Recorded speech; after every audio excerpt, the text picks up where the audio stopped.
Welcome to the Festival of Entrepreneurs, recorded live at the NEC in Birmingham. Over the next few minutes, you'll hear from some of the most incredible founders, investors, and business leaders who joined us this year. Hey, good morning, everybody. Thank you for joining us. I'm Alex Chisnall, one of the co-founders here at the Festival of Entrepreneurs, host of Scrooge's Good podcast, and former mentor, business advisor, and delivery partner for Virgin Startup. So I'm joined today by Feng from Virgin Startup, Mario Cornejo, the founder of a Mexican coffee company, and then Sean Duffy, founder of All Drinks. So, if you're thinking of starting up but aren't sure how to fund the first steps, we're going to unpack startup loans for you today. Who they're for, how to apply, what to expect, and how founders have used them. And the two founders here have gone through Virgin Startup loans process. So, I'm going to put you on the spot here, guys. Really easy. So just a quick elevator pitch. Chloe, first off, tell us what you should do, what you do at Virgin Startup, and why founders should consider Virgin Startup. Hi everyone, I am the startup lead at Virgin Startup. So I oversee our delivery of startup loan funding program. So the startup loan is really for early stage founders who are looking for that capital to get started or grow their business. It's kind of really good finance, but packed with loads of support along the way. So we're really there to help you with your business, flesh out your business plan, support you on a cash flow forecast, and also provide you with mentoring once you've got the loan. So it's really supportive and designed to be with you at every step. And also it can be really dependent on where you are and how many co-founders you have. The loan itself is structured between £500 and up to £25,000, but that is per co-founder. So if you do have more than one business partner, you can each apply for funding to kind of tackle and get more funding for your business. Perfect. Mario, tell us why people should drink your coffee, my friend. Hello, everybody. Thank you for being here. The reason why people should be drinking my coffee is really simple. If they want to experience a very different way of drinking coffee, rich notes, the relationship with caffeine. If you want to be able to drink coffee even before going to sleep, which sounds insane for a lot of people, then you should get in touch with us, because we do offer bottles of much higher quality with many international awards. A lot of people don't really believe me when I say, well, the caffeine effect is very different. Some of the most popular comments are, I don't feel I need sugar or milk with this coffee. I think it's just great like this. So if you want to experience coffee in a very different way, then definitely you should try our coffees. Right, you've hooked me in already. So tell me about drinking coffee before going to bed then. Why is your coffee different? So, because I can talk about this all day, so I'm going to try to be very concise. Caffeine is only one component out of 1,000 in coffee. It's the one that gives coffee its name, but it's not really the most important or the most relevant. So most coffees in the industry are harvested while the caffeine is still very active, very young, to put it that way, because it's not allowed to mature in the bean. Because the industry is always rushing. Oh, just pick whatever's ready, and people will fix it with milk and sugar.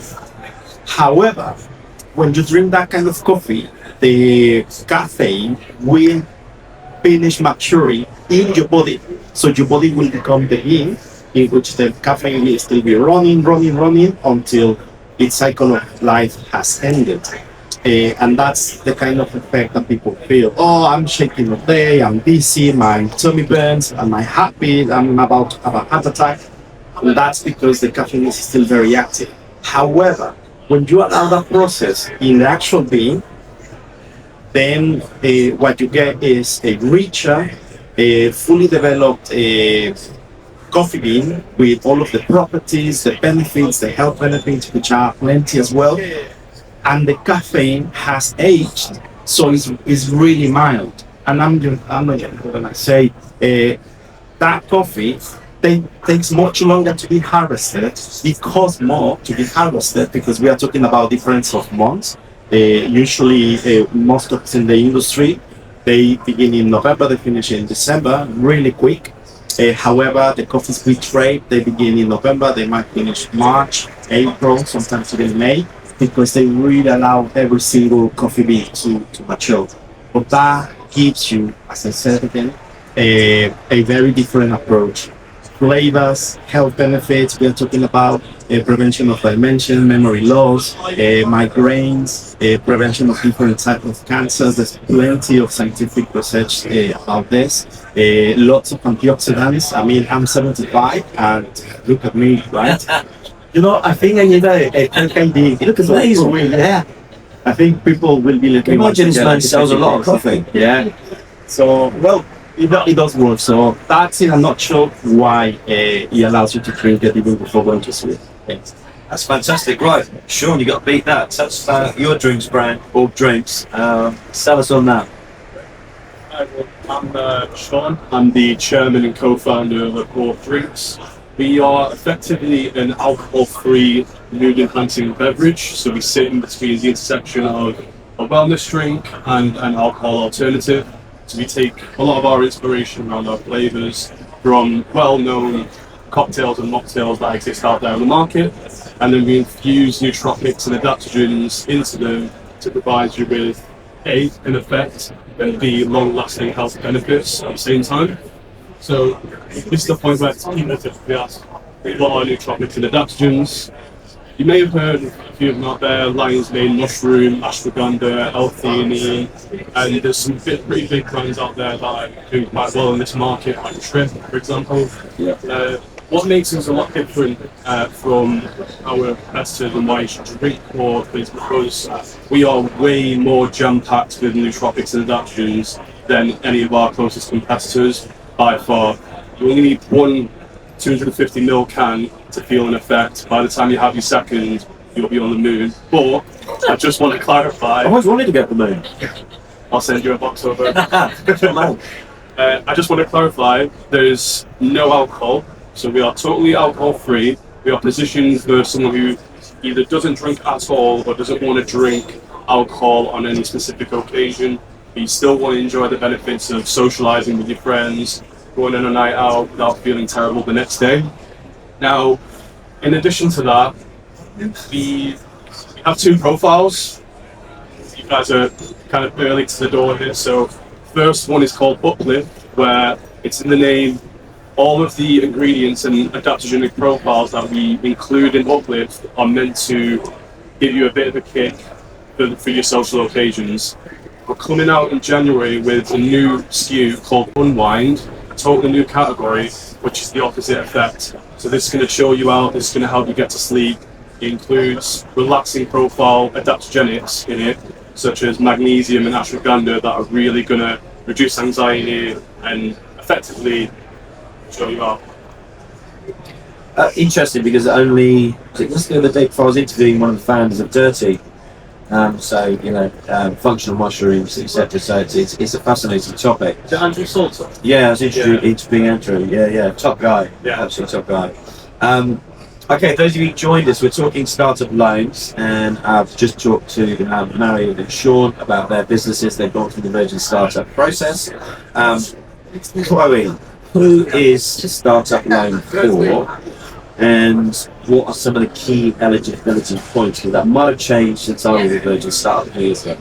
Yeah, so the startup loan is for any business that has been trading for up to 3 years. So you can be at the early idea stage, not yet traded, but need some funding to actually get launched. So whether that's for your first product run, you need to do some testing or kind of a bit of marketing, then you can apply for funding for that. But if you're already trading and you have a business, provided that you've been trading for less than 3 years, you are eligible to apply. As I said, it is really for those kind of early stages where you can't necessarily access traditional finance elsewhere. So this is really help there to plug the gap, and it is kind of designed to be founder friendly but flexible at the same time. So it is an unsecured personal loan, so it is taken against the individual rather than the business, but then we don't take any equity or guarantee. It's all loaned on the strength of your personal affordability and business viability, and we help you kind of put together a strong application in terms of business plan, cash flow forecast and templates along the way. Yeah, and what I should reiterate, because I used to do this with Virgin Startup, is that throughout your journey, you have a business advisor who will work with you on your business plan, on your cash flow forecast.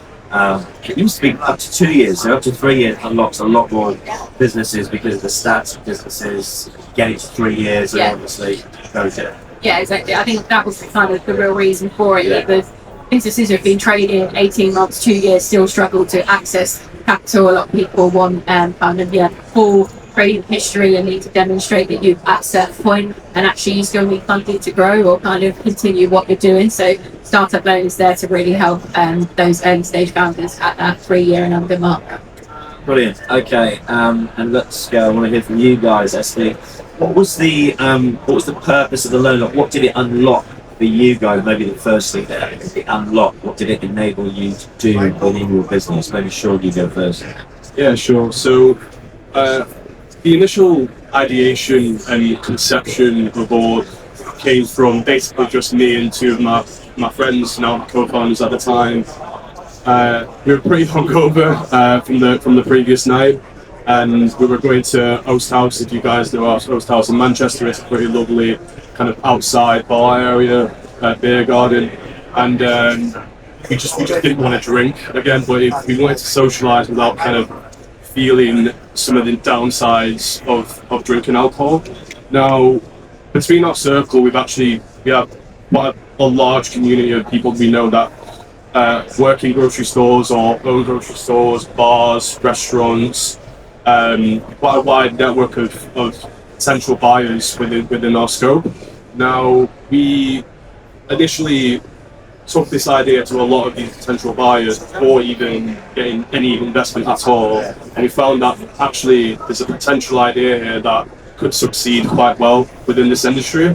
Now, with that initial market validation that we had, we only had one of two options really, which was to raise capital from an investor who might be able to help catapult us past that initial ideation phase, but you're effectively asking to give away at least 50% of your business before it's even started. Or we could approach Virgin, British Business Bank, who would help us to get that initial capital injection that would get us past that first phase to grow the business to a point where it needs to be. And then at that point, you have a bit more of a stronger lever to pull against when you engage in those conversations with investors, angel investors, friends and family, wherever it is that you want to be. At least you're getting past that initial phase. You still have full control of your own business, and yes, I guess there's the element of taking on the loan and taking on those repayments, but it is a scenario where you have to take that risk, and that is the whole basis of, well, I would say the whole basis of this entire event and the industry as a whole, right, is taking risks. Yeah. So, Mario, what was the first thing that the startup loan managed to unlock for you in your business? So I would say something very similar to what Sean is sharing. So in my case, we have already done a lot of research, which is absolutely essential. You need to make a very solid case, a very solid foundation of your idea, and we did everything we could. Everything you can do for free, obviously, until we got to the point that we actually needed the product, we needed the packaging and a few other things to be able to start and test. In our case, and this might be a little lesson for you guys, in our case, we want to get a loan, not to start right away, but to be able to plan and adjust, to test, and to do this kind of thing before we actually start trading. So we did it a few months before. As Sean was saying, a very important thing that I would like to say, and thank you to Virgin, is with this loan, I was able to avoid that risky situation where I would pitch the idea to an investor who would want at least 50% of the business.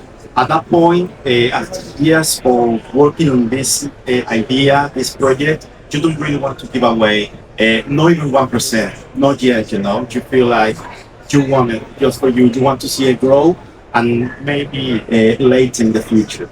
So the first thing was avoiding that scenario. And secondly, I would like to say thank you to Virgin, because as an immigrant from Mexico, obviously, my options are really, really limited in terms of getting funding for new business. So honestly, in terms of accessibility, it's one of the best options that I came across. And that being said, yes, so it was all about being able to start the testing in real life and then be able to really trade and go later. Nice. So, I mean, what makes a strong application for emergency moving?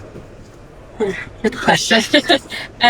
So, I mean, to be honest, with the startup loan, so we're a national business support partner for the British Business Bank. So that means that we can fund founders all across the UK in different industries and different sectors. So it really kind of depends on the founder and what they're looking at and what they're doing. So the whole premises around the startup loan is we just want to make sure that we try and help you to set up to succeed in the best way. And the biggest part of that is the business plan and cash flow forecast. So I think kind of being prepared for that and having an idea of what you're going to do with your loan is super important.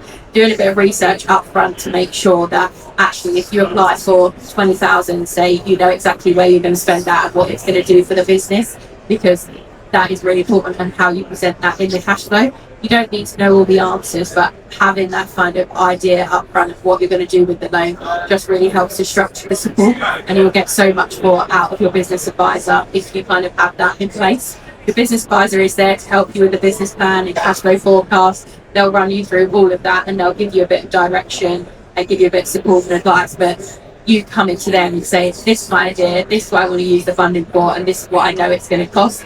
They'll help you then build the picture around it. Yeah, what I remember having done a few hundred of these back in the day is that proof of concept is absolutely key. Where will you guys go for your journey of proof of concept when you had that first conversation with Virgin, Sean? Yeah, so in terms of having an actual live product, we hadn't had any proof of concept. That's what we needed the loan for. So we did have, market validation from our community. But I guess in terms of having a product that we could push out, do activations with, test the market, that was what we longed for. So with effectively nearly £50,000 of a loan that we took, which was split between me and one of my co-founders, we were able to develop the recipe for our first uplift flavour, develop the recipe for the unwind flavour, which is launching in January, and then also develop all of the rest of the ingredients, the profile, the canning to launch Uplift and bring it out into the market, and with all the supporting marketing activation to really help it scale. That includes building the D2C channel, which we see quite a lot of success from, which we didn't actually anticipate. So that's been great. And then now a lot of our focus is trying to shift more into the on-premise venues, getting out there into physical locations, which we still have a lot of budget left from the activations for. So yeah. And where can people find your product at the moment? At the moment because we're a Manchester brand, we're extremely Manchester location heavy. So we're in Fix, we're in Contrast, which are some nice cool sauna locations if you guys ever want to go for a sauna in Manchester. We're also at the Cupra City Garage, which, if you guys aren't aware, Cupra, multi-international car brand, kind of specialising in electric hybrid vehicles. They've got a new approach on what a car garage should look like. So a lot of it is effectively positioning wellness brands, nightclubs, and really trying to get further into focusing on the Gen Z, Gen X space. So that's we're currently at Cooper, and then I don't know how much I can say here, so I probably won't say much. But next week we have a pitch with one of the largest supermarkets in the UK. I'm a bit of a pessimist, so I'm not sure how that's going to pan out, but you guys might see us in stores soon. Fingers crossed for you, man. Yeah, that's massive. I always remember doing a live event like this with, you probably know the drinks brand, Jimmy's Iced Coffee. Jim's like a good friend of mine, Virgin startup. And You just come from a pitch with Morrison to develop, slack the whole process off. And then afterwards, about a couple of weeks later, phone again. Before that goes live with your podcast, you delete that bit because you just landed on Morrison's contract. So. Oh, okay. I'll take that on board. Exactly.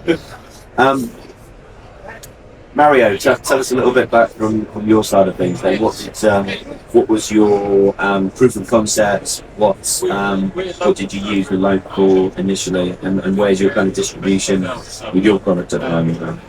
So in our case, we had developed part of the brand, and it wasn't until we met with the right designer that she really helped us to fully develop the brand, to really bring it to life and develop more concepts that can be useful for the beginning of the journey as well as the growth of the company. So in that sense, we needed to be able to have the physical product, the coffee, the packaging, finish developing the brand, the website. So we needed a loan for those concepts. We needed to have the physical product. Means to be in contact with people, social media, website, and then obviously the packaging. So we were able to do some testing in local areas of Manchester, which went great, and then we were able to plan, adjust, and start properly, which we have been done. At the moment, we have been very active in terms of social media, as well as different type of events across the country. London, Oxford, Harrogate, York, Leicester, everywhere we can. We have been bringing the brand. At the beginning we wanted to be more online focused. However, there is a huge opportunity when you can allow people to taste the coffee and talk to them. So we continue to do this kind of promotion as well. Yeah. Chloe, people might want to know typical timeline that it takes for a startup loan, maybe the size of the average loan, and maybe I'll reiterate as well, because both these guys got drinks brands, but my experience with the start again was literally working with somebody, 4 founders who've developed a housing app right through to somebody who wants to open a pet store, like everything in between. And that's the other thing, that's the beauty of the start loan. It is very sector agnostic, like supports loads of different industries. As Alex says, we see pet shops, we see tech businesses, we see healthcare businesses, we do see a lot of food and drink businesses, but from all sorts of industries, the startup loan can be used in a number of ways, and as they said, like that product development, marketing, all sorts, getting your website up and running are all really good ways to use the loan. In terms of how the process works is, on average at the moment it takes 3 to 4 weeks before you receive a decision on your funding, but that is average. It really varies between the individual and kind of where you're at. If you're kind of trading and you know what you're kind of looking to do the loan for, it can be as little as like 1 to 2 weeks or anything as quick as that. Funding itself, as I said, £500 to £25,000 per co-founder. The interest rate is fixed at 6% per annum, and that doesn't change throughout your loan term. So again, it means that you can have that forward plan into building what your monthly repayments look like and build around that. The repayment periods is 1 to 5 years with no early repayment fees. So again, we often say take it over the full 5 years, give yourself that bit of buffer, and in the event that you can pay earlier, you can do so with no penalty. And then there's a whole host of wraparound support around that. So we have launched our new digital community platform last year, which is designed to kind of give founders that extra level of support. So we bring in advisors from various different industries for you to book one-to-one sessions with.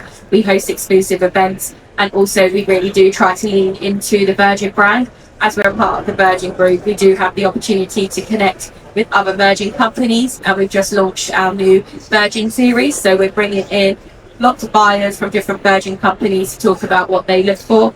So we've got the likes of Virgin Hotels, Virgin Voyages, and Virgin Atlantic running webinars on our platform to try and get in touch with our founders.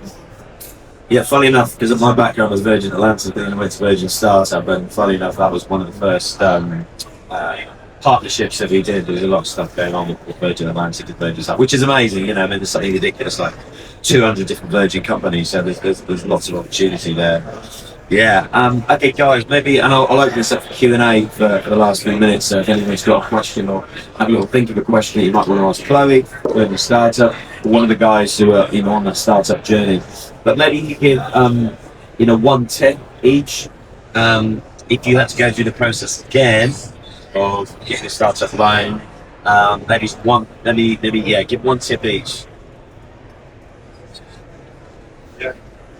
Or a learning, a tip, something to avoid even, I don't know. Yeah, so one thing that I would say I wouldn't say unique, because I don't know, but certainly a benefit of getting a loan through Virgin is that the Virgin startup community and some of the benefits that you get in terms of mentorship within the community as well is so essential. So me and my co-founders, you can probably even tell when you look at me, right? You probably think, wow, this guy looks so naive in terms of getting into this industry and just thinking that he's gonna, explode on one of the biggest supermarkets in the UK.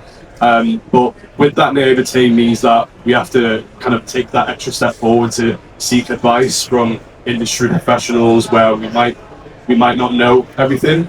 And certainly we've saved tens of thousands of pounds from taking advice from some of the Virgin mentors that we get access to because of the loan, and coincidentally because of that has led to some larger opportunities that we've been able to scale through as well.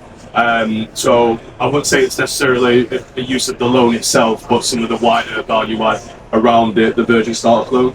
And I think for me that was always one of the reasons when I was working with Virgin that I think gives you a leg up on any of the other providers, because there are numerous providers of startup loans through the British Business Bank to get the words out. But that community from Virgin, the events that you got, so you've got like Richard Sutton, Passenger, and one of the guys from Surrey, the electric toothbrush, just interviewed those guys as well, interestingly enough. Crossover there, but all of that is massive for me. The opportunity, collaboration with the Virgin companies. I think the mentorship is massive. I think that's like really underrated for people. Murray, what about you? Maybe one tip for the audience?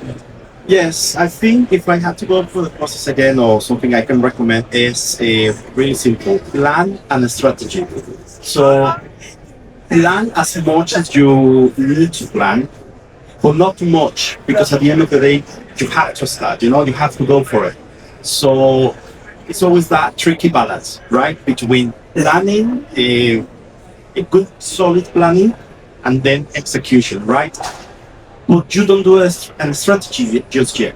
You need to start. You need to test, see what works, see what doesn't, and then develop a strategy. That's what I would say. So if you're taking a loan, for instance, you might want to use only 20% of it. Just to give an example, it might not apply to you, but don't try to use all of it. Think about how much you can achieve with 10% of that. Try it, and then that's when you develop the strategy, because you need to let the business speak. We tend to fantasize, we tend to plan and think, I'm gonna get these great opportunities with these people, these places, businesses. Sometimes the success of your business is exactly what you didn't think of it. So that's what I would say: plan and the strategy. Plan first, and then once you have enough information, develop the strategy. Perfect, thank you. Did anybody have a question around startup loans or Virgin providing startup loan? Anyone in the audience? You want to ask a question? Yeah, check over there. So with the startup loan, with the startup loan, so if your business is more than 3 years old. Let me give you a mic, my man. Oh, there you go, Mary. Tommy. So just want to understand, with the startup loan, if your business is more than 3 years, you can't get started. It depends on if you've been trading for 3 years at full-time basis. So if you have like breaks in trading, or if you was developing, or if there's anything kind of that would allow like a step change as we see it. So if you've been trading online and now you're looking to take on a premises or something like that, then that's a big enough step change for us to try to consider that.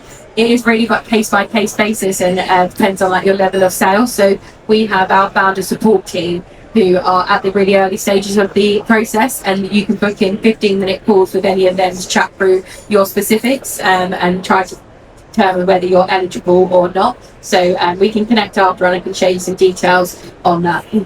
Just another question for all three Yeah. of you. So let's just say you have a business that's worth 7 figures. Yeah. Yeah, it might not be in liquid cash, but it's worth 7 figures. And you have an investor come in that wants to invest in your business. How much capital do you contact? Sorry, what was the question? How much capital would you be willing to invest? Yeah, there's certain investors coming to invest, let's say, 250 to half a million. Well, I would probably go through the normal course of action of that is in terms of how do you know that the business is worth 7 figures? Have you put a valuation? Yeah, on the business. All right, okay. And then are you able to get in touch with like a funding advisor who's able to create like the round, like the funding round for you? Yeah. Yeah, sure. I would say maybe don't base it on the value of necessarily how much the business is worth, but how much you actually look to give away.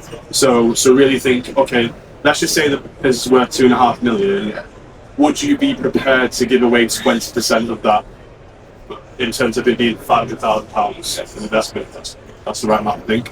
So is that the right type of answer that you're seeking for? Would you give away 20% of the business? Yeah, not bad. Yeah. So I think that's unique to yourself. You really have to think. Different for everybody, Yeah. isn't it? Yeah. Yeah, definitely. But there's so many parameters there, right? Are you giving 20% away in the little pieces to individual investors, or are you giving 20% away to a single angel investor who's going to have quite a large amount of decision making and control over the business? I think that there's a lot of parameters there that you'll need to consider, but hopefully that gives you a bit of a steer. There are also swoop funding I hear today and place people like that, and they have basically a really good overview of the funding landscape and have advice that you can book in 3 30-minute calls with, just to try to get a bit more steer from. So I would definitely try and seek out Swoop today, and I know they're really good at that kind of stuff. Thank you. Just to wrap this session up, so if you're looking to start your funding journey with Virgin Startup, where do you go to? So you just Google virginstartup.org, our website will come up. You can apply directly for funding there, and you'll work with us, but you can also apply on the British Business Bank website directly for startup loans and work with any one of their providers. But on our website, you'll find how to apply for funding, a link to our community, kind of upcoming events, and also where you can sign up to our newsletter to hear what we've got going on. And we also have the Doorbell of Dreams here today, who we have a collaboration with. So we're working with the team at Helpbank, taking a travelling doorbell across the UK where founders can pitch their idea in less than 60 seconds, and the likes of Simon Squibb, Richard Branson and other high-profile entrepreneurs will hopefully see your pitch and share it across their socials. There's no guarantee, but you've got to be in it to win it. So get down to the doorbell and pitch your at the van today. It's just by the keynote stage. Yeah, 100%. Yeah, top left is where the van is.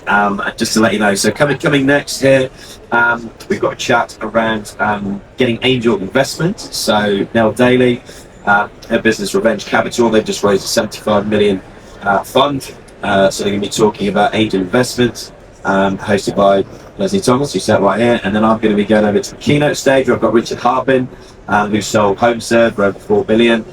He's going to be telling us how to make $1 billion. So hang out here, 10 minutes we've got a conversation with Nell around getting angel investment. As I say, she's got a fund of 75 million.